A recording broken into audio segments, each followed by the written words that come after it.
Welcome to the presentation portion of my project, Calm and Connection Through Nature-Based Education. Through my project, I created a resource to guide educators in supporting mental health and well-being in their classes through mindfulness time spent in nature. This mindfulness time in nature increases the possibility for deep nature connection. Research and experience show that this deep nature connection leads to a greater sustainability mindset through life and into adulthood. I feel that it's the role of education to implement opportunity for deep nature connection into regular routines. Looking to the discovery phase of my design thinking process, I started identifying a potential foundational disconnect in sustainability education through my coursework. So I was looking for answers to this, and I came over and over again to deep nature connection and its need in education. Supporting students in safe learning environments through nature-based education and supporting sustainability education. These are two places I knew I wanted to focus. I recognized a need in education and this need for nature-based education to engage learners and connect to students' feelings of safety, calm, and connection. I needed it to happen in school days as I had learned more and more about the fact that it's not happening as much after school or on weekends, this deep nature connection.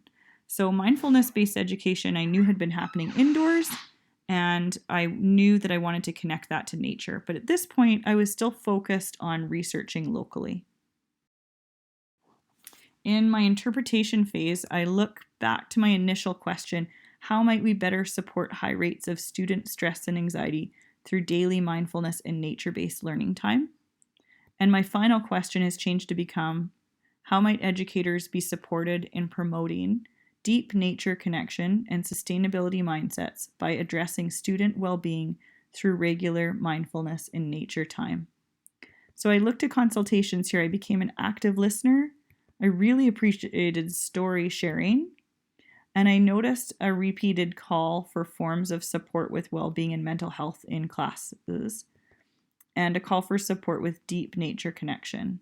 So I looked to expert for tips for success. I in the ideation phase, asked myself, how does mindfulness in nature support learners? What are the benefits? And I noticed the list of benefits. I started researching extensively during my literature review process, and in my consultation phase hearing stories, I learned of the extensive list of benefits on the right-hand side. There you can read through some of them in orange.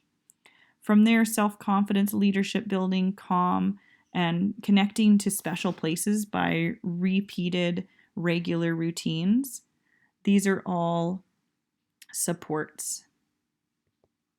How can educators best support learners for well-being and mental health outdoors? Stamina building. So the practice, regular routines was the answer to this one over and over again. And will these practices support a sustainability mindset in learners?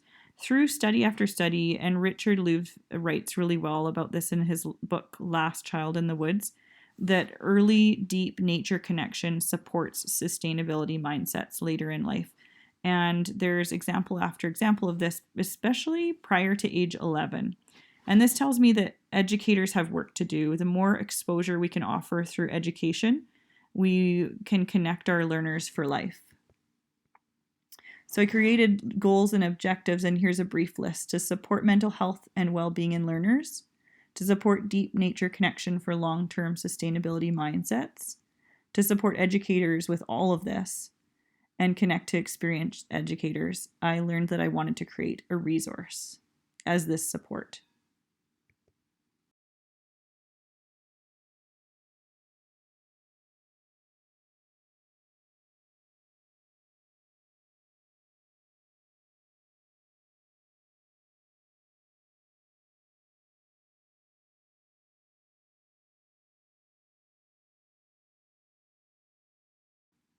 And through one of my consultations, I was introduced to the idea of connecting these three resources: the 6 Cedars book by Margot Landell and Celestine Alec, to the First People's Principles of Learning.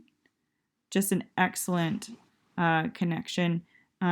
Tracy Cole has connected the core competency curriculum to the First People's Principles of Learning in this chart that you see to the right. And it just made everything become more meaningful to me. These resources collaborate to draw curricular links in meaningful ways. I wanted to implement them through my design of my activities, and I wanted to connect back to the First People's Principles of Learning. So I asked myself, how can we support solution-based thinking today through education for this resource? And well-being and mindfulness is being promoted in schools, but I wanted to know, how can we move this practice outdoors and connect it to the curriculum, especially in secondary where there is a lack of support? How can we support First Nations connections? How can we support well-being to nature connections for greater sustainability mindsets?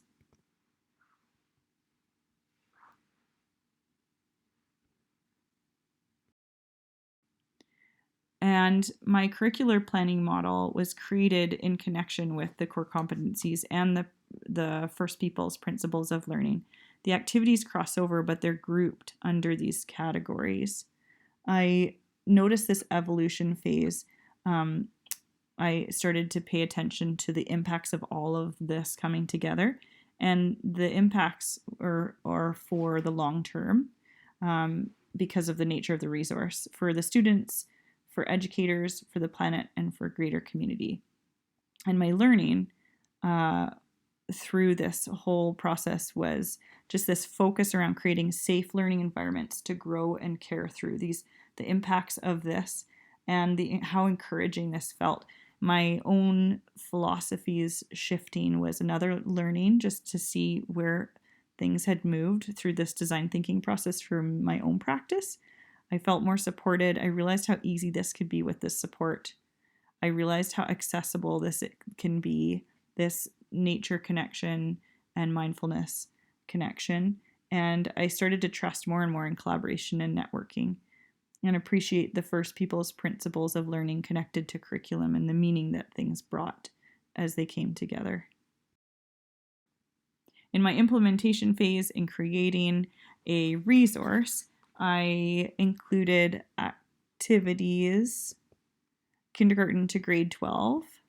I offered guidance and support, First People's Principles of Learning framework, curriculum connections, core competencies and rubrics, accessible literature review. I really wanted educators to feel supported in knowing the literature, a comprehensive reference list, and a supportive resource base to create a supporting community. And my resource is called Nature Mind, Calm and Connection Through Nature-Based Education. So my overall successes here were just, I cannot emphasize enough the professional growth and development that came with this process. Creating a resource guide as a support felt really meaningful, and that felt successful.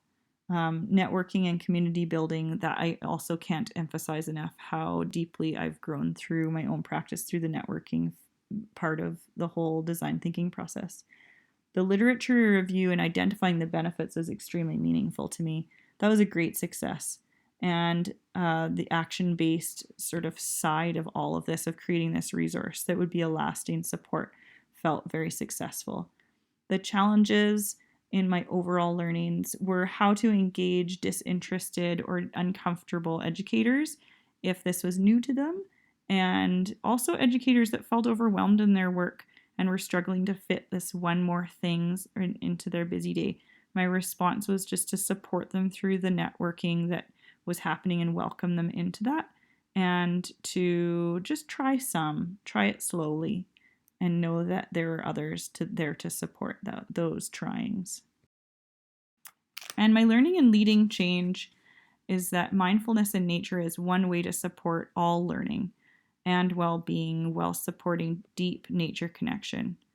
I believe it's the educator's role to refocus on authenticity and well-being in classes, and refocus in deep nature connection. And the literature confirms this. skills developed in addressing challenges that I think this is important to reflect on in leading change. And my successes are around listening, the importance of modeling, the importance of being action-based, how significant supports and networks and collaboration is, and connecting to curriculum. So moving forward, I am looking to develop workshops, model, network, and support, and mentor. Thank you for joining me on my design journey, and I really look forward to the great work you're doing.